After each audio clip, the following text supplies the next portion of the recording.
Today, the news is constantly filled with weather-related events. Catastrophic hurricanes like Irma and Harvey, which have caused billions of dollars in damage.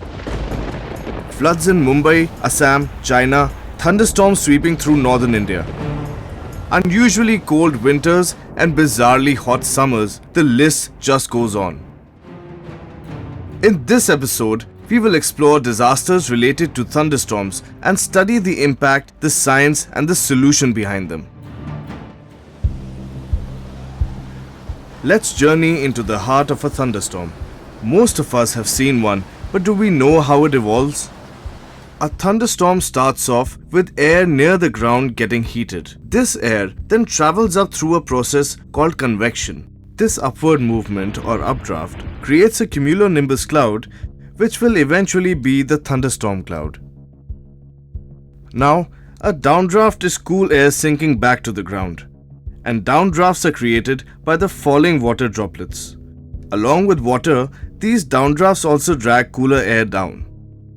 The combined warm updraft and cool downdraft create what is known as a storm cell. Now, what characterizes thunderstorms is thunder and lightning. They are both produced from the same event. They appear not to occur at the same time because light travels faster than sound, so the image of the lightning reaches your eyes before the sound reaches your ears.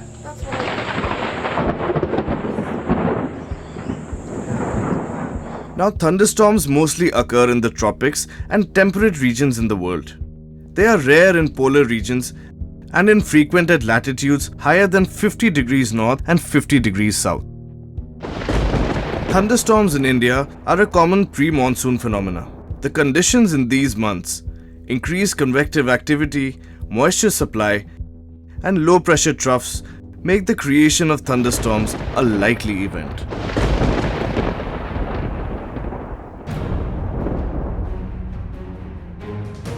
We are going to explore the science of what exactly lightning is.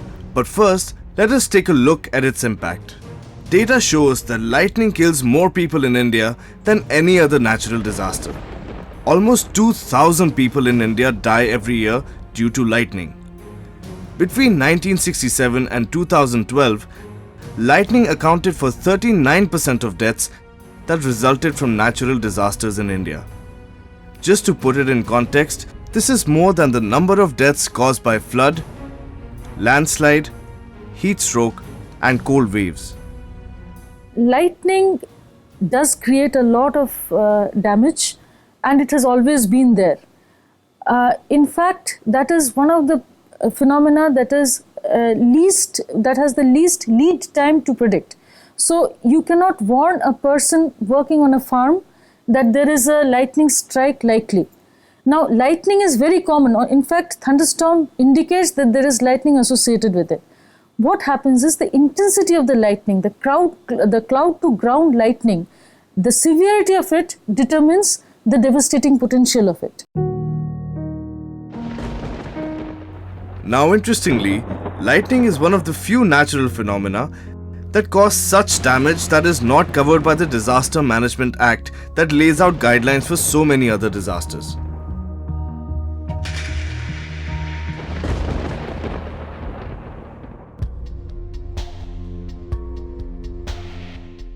Now, why is lightning so dangerous? Let's go back to the storm cloud we saw just a while ago. Within the cloud, water and ice droplets rub against each other. These collisions lead to static electricity charges in the clouds. The positive charges or protons form at the top of the cloud, and the negative charges or electrons form at the bottom of the cloud. After a while, the whole cloud fills up with electrical charges.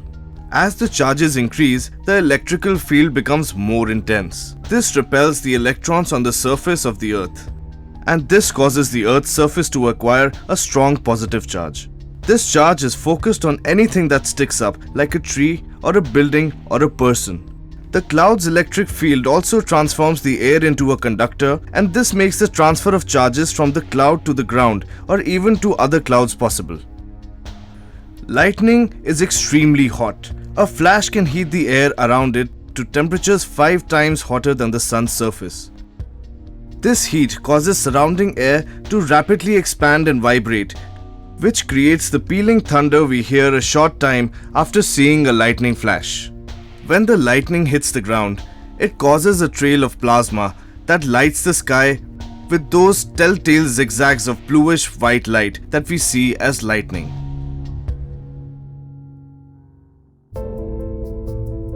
Now, lightning strikes can be direct or indirect. A direct lightning strike is when the bolt of lightning comes down from the sky directly into a person's body. An indirect strike occurs when the person catches the shock from a secondary source, like when standing under a tree or a pavilion. Now in India, people in rural areas are affected by lightning as many people work outdoors. When it rains, they take shelter under a tree where lightning is most likely to strike. 80 to 85% of deaths by lightning happen for these reasons. Often what happens is agricultural workers working on fields which are irrigated, that acts as a sheet of conductor. So all the people are electrocuted to death by a single flash of lightning. This happens most in states like Bihar, Jharkhand, Uttar Pradesh and the northeastern states.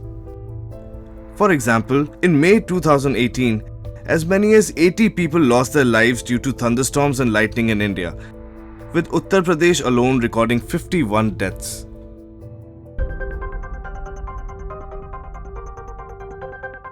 Another interesting learning is that an increase in the presence of small dust particles in the atmosphere can increase the amount of lightning.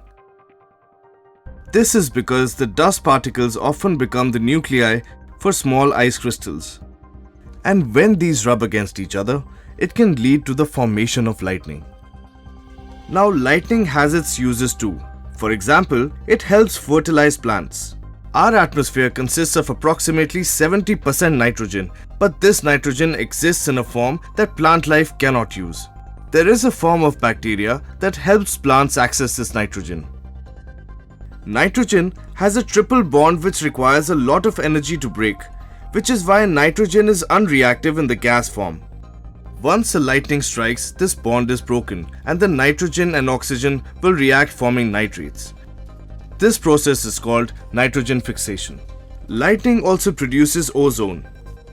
Ozone is created by converting oxygen or O2 into ozone or O3.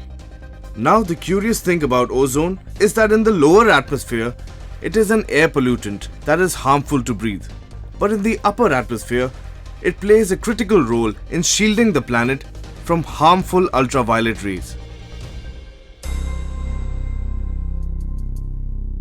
Now let us see how we can predict and track lightning to reduce damage caused by it. The India Meteorological Department, the nodal organization for weather prediction in the country, have systems to track lightning in real time. The issue with lightning is that there is very little warning before it strikes, so predicting it is very difficult. However, the institute uses state-of-the-art equipment like Doppler weather radar systems to estimate the intensity and location of thunderstorms. We have about 24 Doppler weather radars. We are able to watch this kind of severe weather development over about 324 towns and cities in the country at the moment. As and when the density of coverage of Doppler weather radar increases, the real-time monitoring both from the satellite side and the radar side simultaneously would happen. This is how a Doppler radar works. It emits a short pulse of energy. Now, if this pulse strikes an object, which could be a bird, a raindrop, or a hailstone, the radar waves are scattered in all directions. A small portion of that scattered energy comes back toward the radar.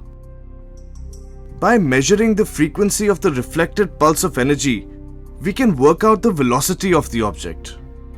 This helps in estimating the speed of the wind, which in turn provides information about the intensity of the weather system.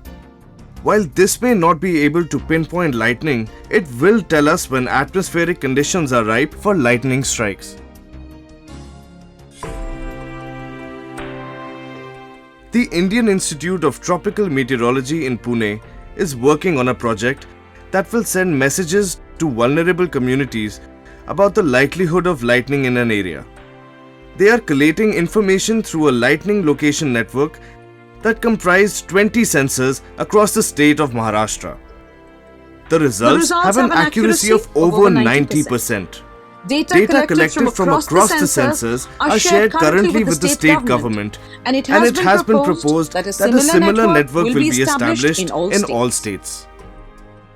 The time delay means sensor which is near to the lightning incident will record it first, and then another sensor will record. The time delay between that two sensors, we can directly accurately calculate the location of the lightning actually.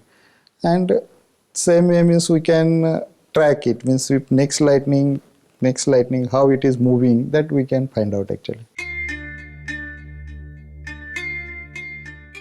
Another institute in Kochi, the Advanced Center for Atmospheric Radar Research, has set up for the first time in the world a stratosphere, troposphere or ST radar.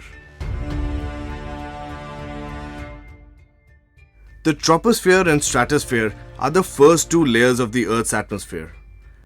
Basically, the radar can monitor atmospheric wind conditions to altitudes up to 20 kilometers. This is the upper level of the troposphere, which contains all weather-related phenomena.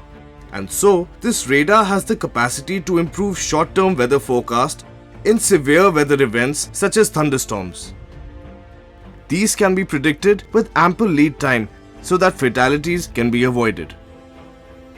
Till this kicks in, there are simple measures to safeguard against lightning strikes. Many buildings, for example, are equipped with lightning protection systems. So when lightning strikes the building, the system provides a low resistance path for the discharge of the lightning energy. This carries the harmful electrical current away from the structure and safely to ground in a process known as earthing. If the material is not a good conductor, it could suffer immense heat damage.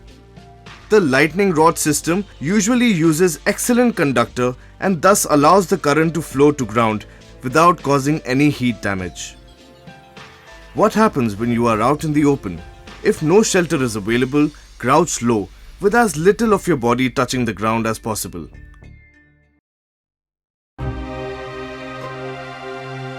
Lightning is not the only fallout of thunderstorms. Keep watching as we study the science and the impact of hail and dust storms right after this break.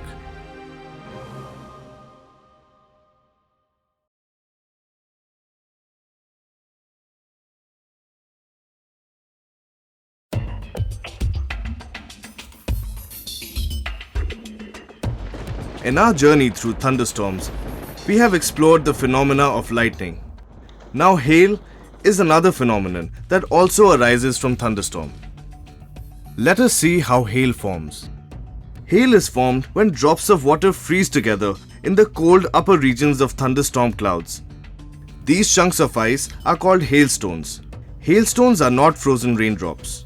Frozen rain falls as water and freezes as it nears the ground. Hail actually falls down as a solid. In thunderclouds, drops of water are continuously taken up and down through the cloud. When they go to the top, it's very cold and they freeze. As the updrafts in the thunderclouds are very big, they can keep these hailstones for a long time, so they get larger and larger as they get coated with more and more ice. When they get really big, the updrafts in the cloud cannot hold them up anymore and they fall to earth. By this time, they are big balls of ice and don't have time to melt before they reach the ground. In case of hailstorm, usually you will find that hailstorm occurs in winter season and also in some kind of pre-monsoon season, and mostly hailstorm occurs in the northern parts of the country. So one of the important criteria for occurrence of hailstorm is that the upper atmosphere should be cold. Now hailstones measure between 5 millimeters and 15 centimeters in diameter and can be round or jagged. It can lead to fatalities. In fact, there was a particularly deadly hailstorm in Moradabad, India in 1888 that killed more than 250 people.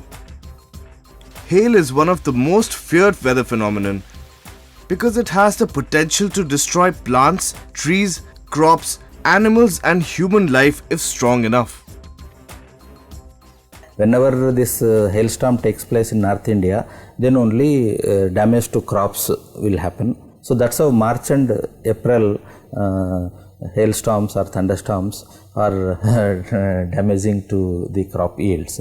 Whereas if you go to May and all, these hailstorms will take place in Maharashtra and other places. So there sugarcane gets affected. One of the worst affected by hail in India is the farmer, whose crops are often destroyed. Other than India, China experiences frequent hailstorms, as do parts of the Midwestern United States. In fact, the Great Plains region of the United States and Canada is called Hail Alley. Like lightning, hail is also difficult to predict.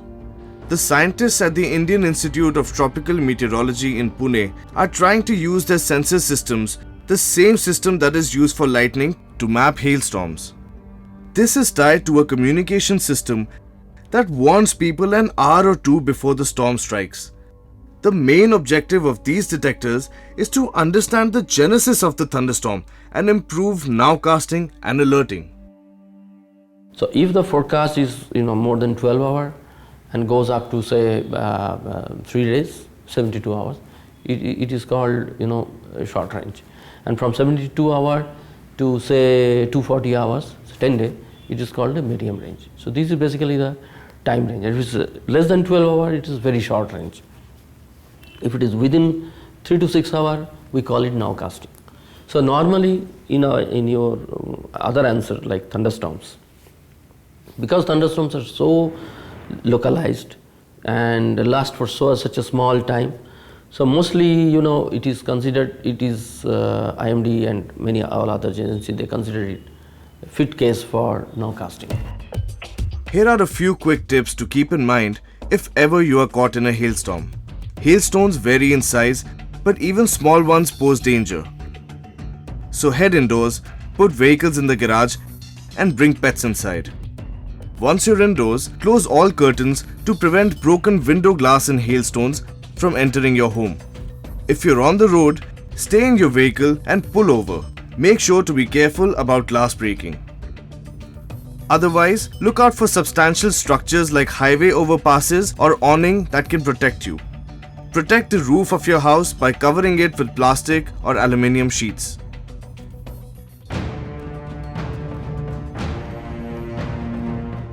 The next phenomenon we're going to study is the dust storm. Unlike hailstorms that are confined to a small region, dust storms come roaring like a monster cloud of dust, sweeping the entire city and leaving it covered with mud. We're going to explore the science of the dust storm right after this break, so keep watching.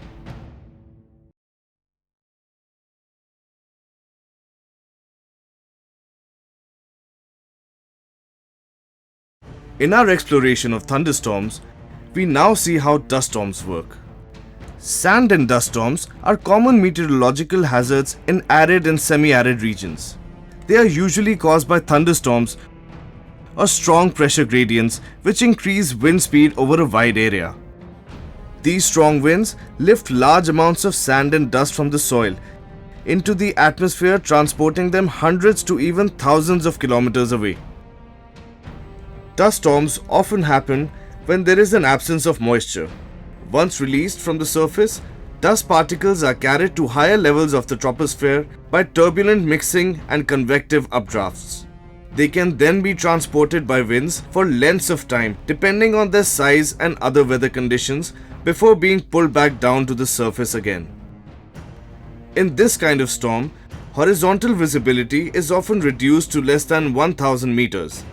Wind speed crosses the threshold value of 38 kilometers per hour. And the storm can spread over hundreds of miles and can rise up to 300 meters. Now, if you have experienced a dust storm, you may have noticed that it often has a cooling effect. How does that work? The airborne dust particles alter the climate by intercepting sunlight intended for the surface. By shading the earth from the sun's radiation, they have the same effect as a rain cloud by reducing the heat underneath. As can be expected, dust storms frequently occur in the desert, like this one in March 2011 over the Arabian Peninsula. The storm stretched for more than 500 kilometers, covering parts of Saudi Arabia, Yemen, Oman, and the UAE. In some parts of the area like Kuwait, visibility dropped to near zero. The storm shut down the airport in Kuwait and disrupted traffic across the entire peninsula. A little closer to home, in May 2018, terrible dust storms affected a large part of the northern belt in India, including states like Uttar Pradesh, Rajasthan, Punjab, and Haryana. Dust clouds plunged huge areas of North India into darkness as choking winds of more than 130 km per hour swept across the region, flattening houses, walls, trees, and power pylons. Uttar Pradesh and Rajasthan bore the brunt of the storm, where almost 110 people lost their lives, largely due to homes collapsing on them. Similar storms kill many people each year in India, but this was one of the most severe in recent decades. The Met Department had predicted this storm. Today, the IMD uses short time forecasting, which is 3 to 6 hours lead time, to predict both dust and hailstorms. The way you are able to predict thunderstorms, so dust storm is also possible to predict. And even we are giving the extent of dust storms happening in 24 hours time, 48 hours time. Separate dust treatment modules are there, and now air quality models also exclusively treat the aerosol distribution. So as a part of air quality predictions, so dust storms and occurrence of dust storm can be predicted. With increasing desertification in these areas, the process by which fertile land becomes desert, marginal dry lands are becoming a major source of dust storms. Their degradation makes the soil less resilient to wind during prolonged drought.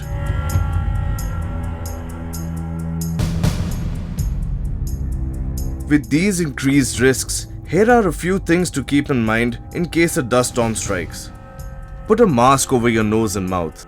Protect your eyes with goggles or a cloth.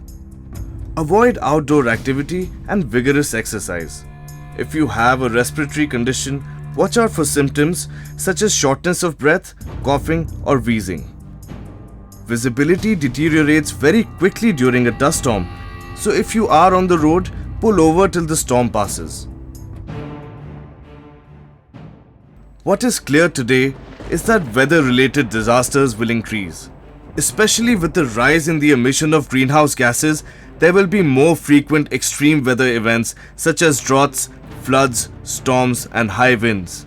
The only way forward is for disaster management mechanisms to gear up with more effective prediction, mitigation, and relief tools in place to make our world as safe as we know how.